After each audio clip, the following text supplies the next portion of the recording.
y'all, welcome back to my channel. I'm Muriel. This is Nurse Muriel. Hey to all my new subscribers, how y'all doing? Welcome to my oldies but goodies. Welcome back, y'all. I'm headed to work. I'm going to do a little short shift today. Headed to do a quick 1 to 7. For my new subscribers, I'm a registered nurse and I prefer long-term care. I'm a bachelor's prepared registered nurse. I worked hard for that degree, y'all. I have a bachelor's degree in nursing. I know some people have bachelor's degrees in other fields and they are a nurse as well, but I have my bachelor's degree in nursing. Yeah, so I'm heading to do a short shift. I'm splitting the shift with someone. Y'all, I was talking to one of my homegirls last night. We were talking about working, and I told her the shift I had to work today. And she was like, 1 to 7? What? How are you doing that? And I was like, well, we're splitting the shift. And she was like, oh, Lord, I wish we could do that. Nursing, working as a nurse.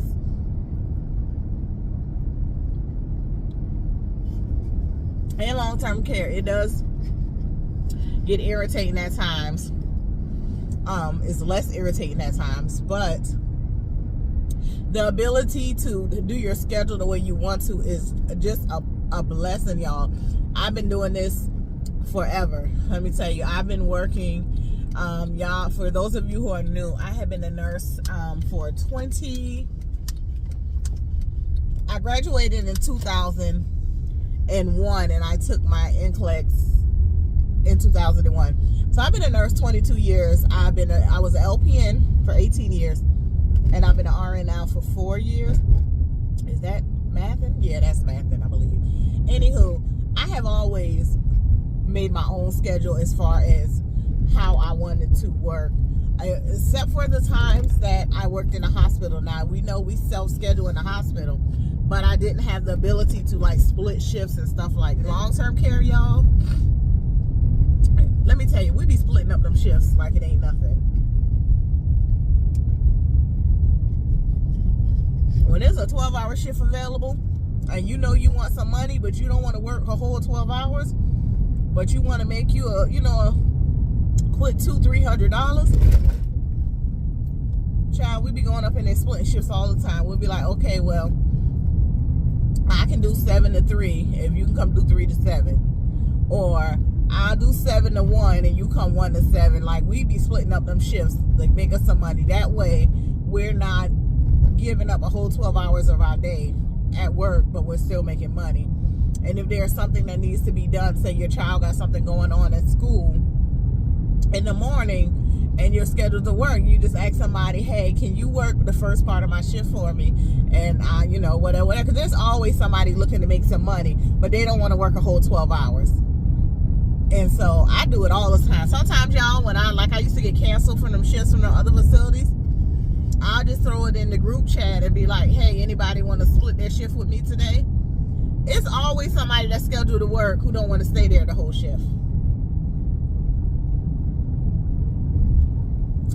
There's some coffee my man made. I've been going to McDonald's, y'all see, I've been going to McDonald's spending $2.60, 50 cents, whatever for the coffee.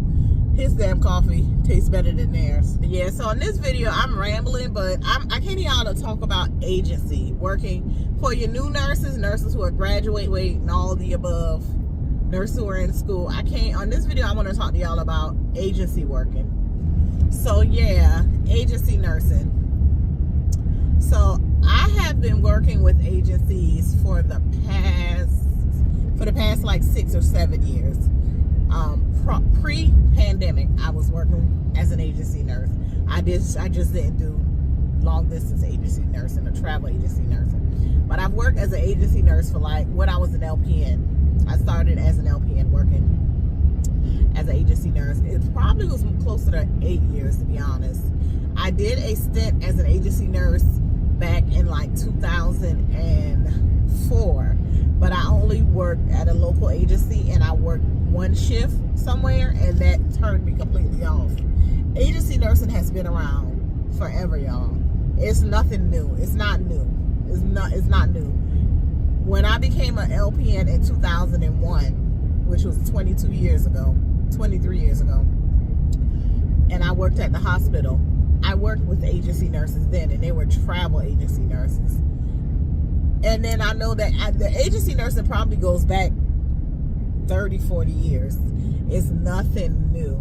It's just during the pandemic and post, people are acting like agency nursing is something new, because the money that they were paying was just, the money that they were paying was basically unheard of, because it was like triple, sometimes 4 times the rates that you would get as a travel agency nurse. So let me break down the differences to y'all. I'm gonna say per diem agency work. Per diem agency work is what I primarily do.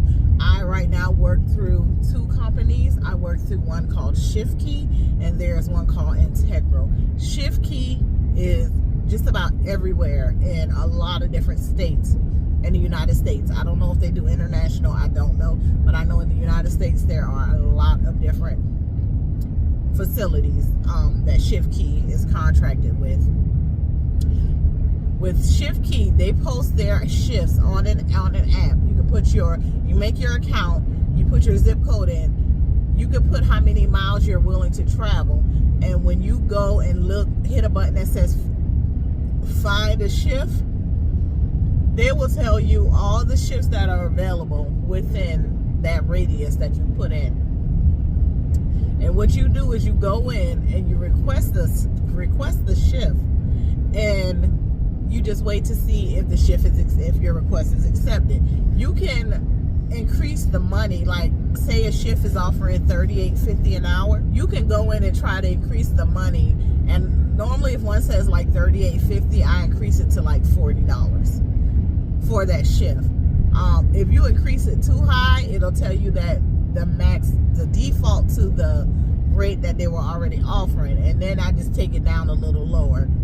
If you do that too many times, sometimes it won't let you adjust it at all. So like on a shift that's offering $38.50 an hour, I'll put it up to $40. Normally 40 slides on through, no problem. At times there are premium rates.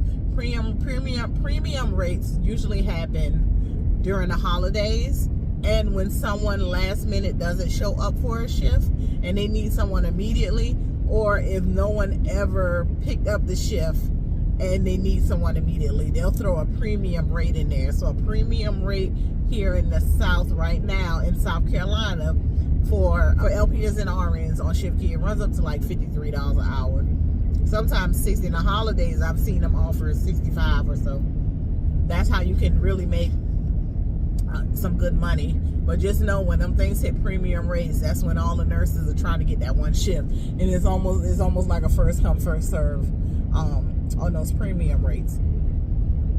So that's kind of how ShiftKey works. And ShiftKey pays you, they say daily pay, it is daily pay, but how it works is you upload your, now I know at one point they were doing where you could clock in and out through the app, but I still use the paper.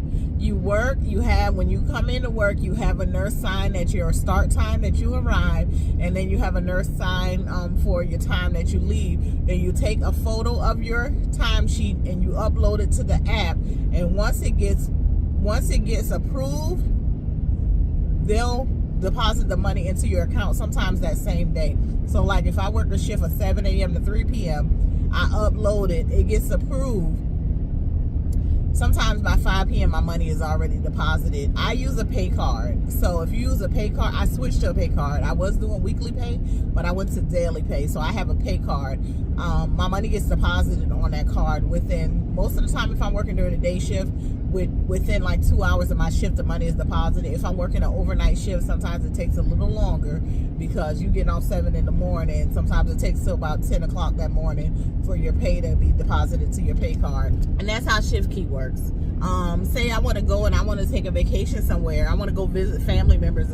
Like I have family in New Jersey. So say I want to go, and I think New Jersey is now a compact state. So say I want to go to New Jersey for 2 weeks or so to go visit, or a week or so. And while I'm up there, I might want to, pick up a shift and work a shift for some extra money. So I just changed the zip code on ShiftKey from my home zip code to the zip code of where I am, and I put the radius in for how many miles away from that area that I'm willing to look, and I just go look for some shifts, and I could possibly, you know, then I just go, if they get accepted, I go work the shift. And there it is. Like, I do that now, like in North Carolina. I'm in South Carolina, but I'm so close to the North Carolina border that sometimes I pick up a shift in North Carolina. At times I have tried to pick up shifts in Georgia, because Georgia is now a compact state. And where my hometown is originally, I'm close to some cities in Georgia. So I can go in and then it'll show me facilities in Georgia that are within that mile radius. And I can go in and pick up some shifts in Georgia, y'all. It's really just that simple. A lot of people are afraid to go into different facilities because they fear the unknown. But y'all, I done work long-term care in different states. It's all the same. The charting system may be different, but the basics is all the same. And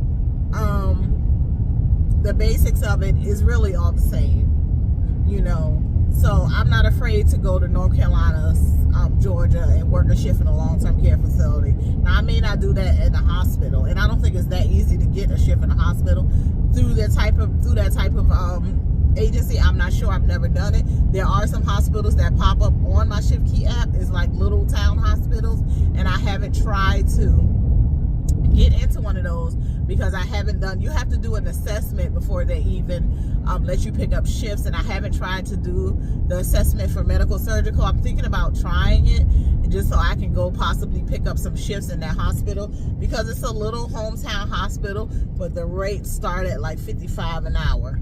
So I was thinking about doing it because, yeah, for those of you who are new, I have worked in the hospital before, so I do know how to work in the hospital, and I have worked with both Epic and I've worked with Cerner system. I worked with Meditech too, but it was so long ago. That's when I originally graduated. I don't know if I can still do Meditech, but I remember enough to still work through Cerner and Epic. But yeah, there are hospitals. There's acute care on Shift Key as well, and that's how that works for those agencies. Now, that's for local agencies. I also work with a company called Integral. Integral is based, I think, right out of the city I live in, but they have facilities in other cities in South Carolina, and they have this one facility in my hometown, and it pays very well. It pays very well. Very well to me in South Carolina may not be what very well is to you, say in New York or New Jersey, but it pays more than $50 an hour. I will say that. And I pick up shifts there. And let me say, that money be looking so good. I told myself I'm gonna pick up when I start my new job. I'm starting it for my new viewers. I start a new job soon, working with the Department of Mental Health, and I will be on what's called a track schedule. And for the days that I'm off, like maybe one day because when I have a weekend off, I will have that Friday, Saturday, and Sunday off. I'm thinking about maybe picking up one shift at that facility that pays very well, just for some extra money. We will see. I'm trying to limit myself to just 3 days a week so I can enjoy my life. So yeah, I work with them too. They work about the same as Shift Key. You go on their app, you pick up a shift, you see if it gets approved. Now, mind you, as an RN working these type of agency shifts, y'all know they really do not need us in long-term care. So we may get approved for a shift, and then we may get canceled 2 hours before that shift. So just keep that in mind. For you RNs who are like me, who prefer long-term care, the risk of getting canceled is very high. So I suggest you have a PRN in your back pocket, which is what I have, and that's where I'm headed now. So when I do get canceled on those shifts, I had to learn the hard way to get me a PRN, because I was getting one time I got canceled for 4 shifts in 1 week. So I got a backup plan now. I have my PRN job, so when I do get canceled on a shift, I'll go into my PRN job. I'll go into our group chat, and like I say, I'll say, hey, anybody wants a day off, I can come and work. And 9 times out of 10, I always get a shift, or I get a half a shift. I make some money. Some money is better than no money. For money, a lot of these agencies, they do not take taxes out. So just know that you will get a 1099 at the end of the year, and you will be responsible for your taxes. My suggestion with that is to keep you a PRN in your back pocket, and have that PRN job when you do your W-2 for extra money to be taken out for your taxes on that PRN job, to kind of offset that money that you will owe from working agencies that don't take taxes out. So my PRN job that I have now, I believe I allow them to take an extra $75 out every 2 weeks. I think it's $75, I'm not sure. to kind of offset the money that I was making on my for my 1099 jobs. So my PRN is a W-2 job, y'all.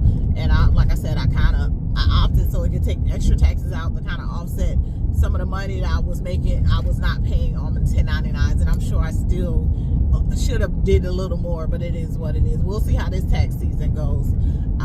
Travel nursing, with travel nurse companies, there are so many of those. That's where you go and you work for a facility that is a certain many miles away from your home, and the agency will pay you a stipend, like a stipend for your housing and your meals, because you're basically taking up residence in another place away from your home, and you're duplicating expenses. So you're paying rent, you're paying for your food, you're paying for different things that you would have, you're basically duplicating your home in another city. So they'll give you a stipend, which is a certain amount of money.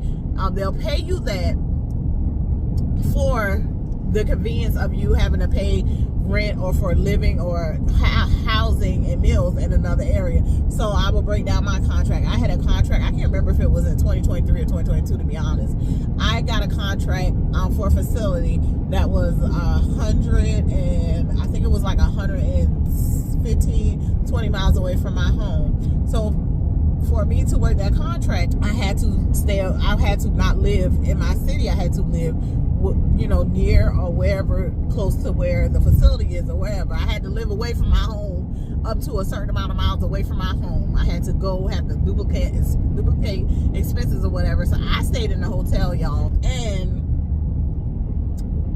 so what I was getting paid, so that contract was $4,500 a week for me to work 3 12-hour shifts at a hospital in a city in North Carolina. So my hourly pay was $95 an hour. I was contracted to work 36 hours a week. When you do the math from that 96 to 95 times 36, subtract that from 4,500. That's what my stipend was. I don't remember right offhand, but that's what it was. So that stipend was non-taxable. I do not have to pay taxes on that. When I got my W-2, the stipend didn't even show. It didn't even show on there. That was money to help me pay for my housing and my meals. Okay, the $95 an hour that I was getting paid, that was tax. I had to pay taxes on that. That was tax. But I did not have to pay any taxes on that stipend. That was basically free money to pay for my housing and my meals. So I was getting pretty good. I was making pretty good after taxes on my agency, on that travel agency contract. I was bringing about $3,700 a week. Now mind you, housing and stuff has gotten to be very expensive, and so for me to take a travel contract now, the stipend would have the weekly pay would have to be worth I can net $2,000 here comfortably in my home working local agency. So to me, that's not worth it. $3,000. It has to be. Well, to me, it has to be greater than $3,000 because housing prices have gone up.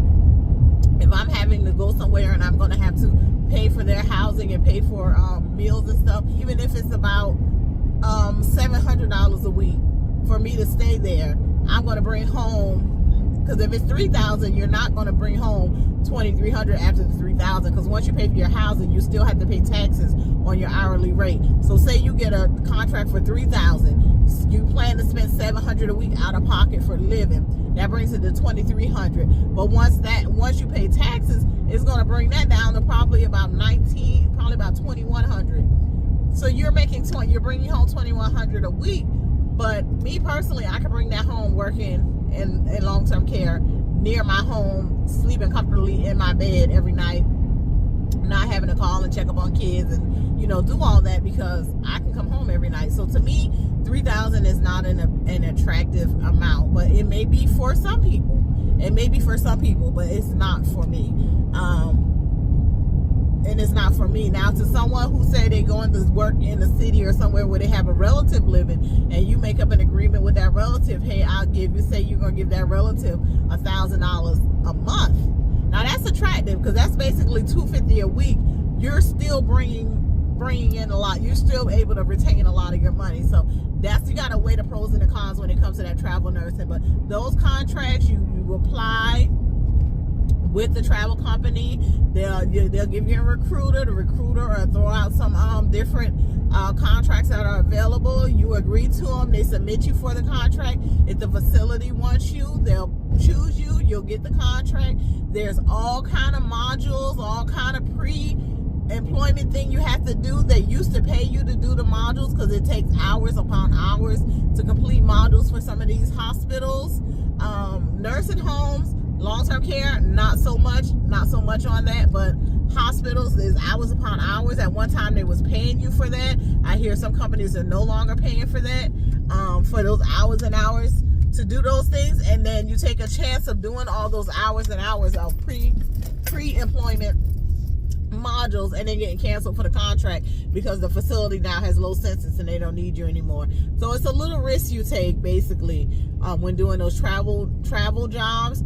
But if you get in and you get accepted, it's worth it. When I decided I was going to take a travel, and mind you, I did travel long-term care as well, where I got stipend and all of that, but I have a video on here talking about that. I was making like $2,000 a week. And at that time, it was worth it because $2,000 was much more than I was making as a staff nurse. Like I was bringing in a week as a staff nurse, I was bringing in about $1,000, and I doubled that money. And I was traveling somewhere that it was far enough from my home to qualify in long-term care, but it wasn't too far where I couldn't come home. And I was only doing 2 doubles, so I had 5 days a week that I could pick up other places. But just on that contract alone, I was making $2,000 for those 2 days a week. So just imagine when I come home and I pick up 2 shifts at a long-term care facility through a local agency. I was making some good money. But anyway, for the hospitals or whatever, there's a lot of pre-modular work they'll have you do, and then sometimes you get canceled. So I did that one contract. That contract, it was good. It set me up good to start my trash business. That's basically all I needed. Because those of you who are new, I do not like acute care. I do not like working in a hospital. But at the time, the money was just that good that I went back into doing it. Because I had left acute care. I had been going out of acute care for like 18 months at that time. And I went back to my job that I had let go. I went back to that job just to get some additional training, just to go in and catch me a quick contract. And I did that, and it set me up for my trash business. So I have no regrets, but I do not plan to go back into the hospital. For those of you who may be wondering, why am I working in long-term care and I'm a RN? I don't like the hospital. So I will not be doing that. I will not be going back into that. I thought about it a time or two, like I said, picking up shifts through that app to work in the hospital. Now, I may possibly do that, but as far as taking a job, I won't be doing it. But anywho, so yeah, let me see what time it is because I need to get in here. Oh, let me go up in here. But I'll continue this on my way home, y'all. Hey, y'all, I'm back. I'm going to get me something to eat. Yes, I am working only 6 hours, and yes, I am going to get me something to eat. I only had that cup of coffee I showed y'all earlier. It's like 5 o'clock, y'all. So I got 2 more hours. Is it 5 o'clock? Oh, excuse me, it's 4:17, and I only got like 2 hours and 40 minutes left to work. But I only had that cup of coffee today, and I am so jittery, y'all. I have to go get me something to eat. I'm so jittery. And coffee does that sometimes to me. I don't know. Like I said, my guy made that coffee this morning, and that was his coffee, and I drank it. I don't know what type of coffee it was. Certain coffees, like the Starbucks coffee, makes me real anxious. I should have looked and see, but I doubt that he has Starbucks. He's so old-fashioned. He probably has, and not to say everybody who has this is old-fashioned, but he probably has Folgers. But it's making me jittery, so I have to go get something to eat to offset this. And the sad thing about it is I want another cup of coffee. I really do. By the way, he told me about getting a senior coffee from McDonald's, y'all. He said when he go get coffee, he asked for a senior coffee, and it only be like 60-something cents. Now, mind you, he's not a senior. He's younger than me, but he looks older. He probably could. He looks older. I never knew that, y'all. I wonder if that'll work for me, because people be telling me when I'm out and about that I look like I'm in my 30s, and I won't see 30s again. But I wonder if that would work with me getting a senior coffee, because I told y'all that coffee would be like $2.50 for a large cup of coffee at McDonald's. But anyway, I'm heading to Taco Bell. I'm going to get me a, y'all already know, a chicken protein bowl. That's what I'm in the mood for. But I'm also going to roll through Dunkin' Donuts and get me a coffee and a donut. Matter of fact, I'll probably go to Dunkin' Donuts first. I only want one donut though, but it's whatever they give. It's, I don't know if those little, you know, they had a little package deal. So on my next video, y'all, I'm gonna unpackage that walk pad that I have. So travel agencies, like I was saying, you get a stipend. Your stipend is based on you completing your 3 12-hour shifts. The amount is for you completing your 3 12-hour shifts or your 4 12-hour shifts, whatever you signed up to do when you work in the hospital or for your contract. Now, what a lot of people don't know is if you don't work one day, say you have a three-day contract, a 3 12-hour shift, if you miss one of those days, your stipend is lowered. Regardless if you are 1,000 miles away from home and you still have to pay for wherever you're housing, your stipend is cut by 1/3 because you missed that day of work. So if you happen to miss a day, call out for a day or whatever, your stipend is decreased. But if you pick up an extra shift, say you work a 4th shift and instead of a 3rd, instead of doing 36 hours, you pick up a 4th shift, your stipend doesn't get increased. So that's how that works, y'all. Just to let y'all know. I'm here getting some gas. Gas here is $2.40-something a gallon, y'all. Passed by here the other day going to work and it was that low, and I was like, man, let me jump on that, but it's still low, so I'm about to fill up, y'all. Give me a second. Y'all, the gas here is $2.49. I don't know how much it is in the area you live in. This is not my hometown, so I don't even know how much it is in my hometown, but this is the most affordable I've seen it in a while. Ooh, yeah, so anywho, like I was saying, they adjust your stipend according to you actually showing up to work the shift. A lot of travelers and a lot of these videos I see about agency nursing, they won't tell you that, but that's how it is. They adjust your stipend. If you miss a shift, you will not get your full stipend. If you pick up an extra shift, you won't get more money either. So just keep that in mind.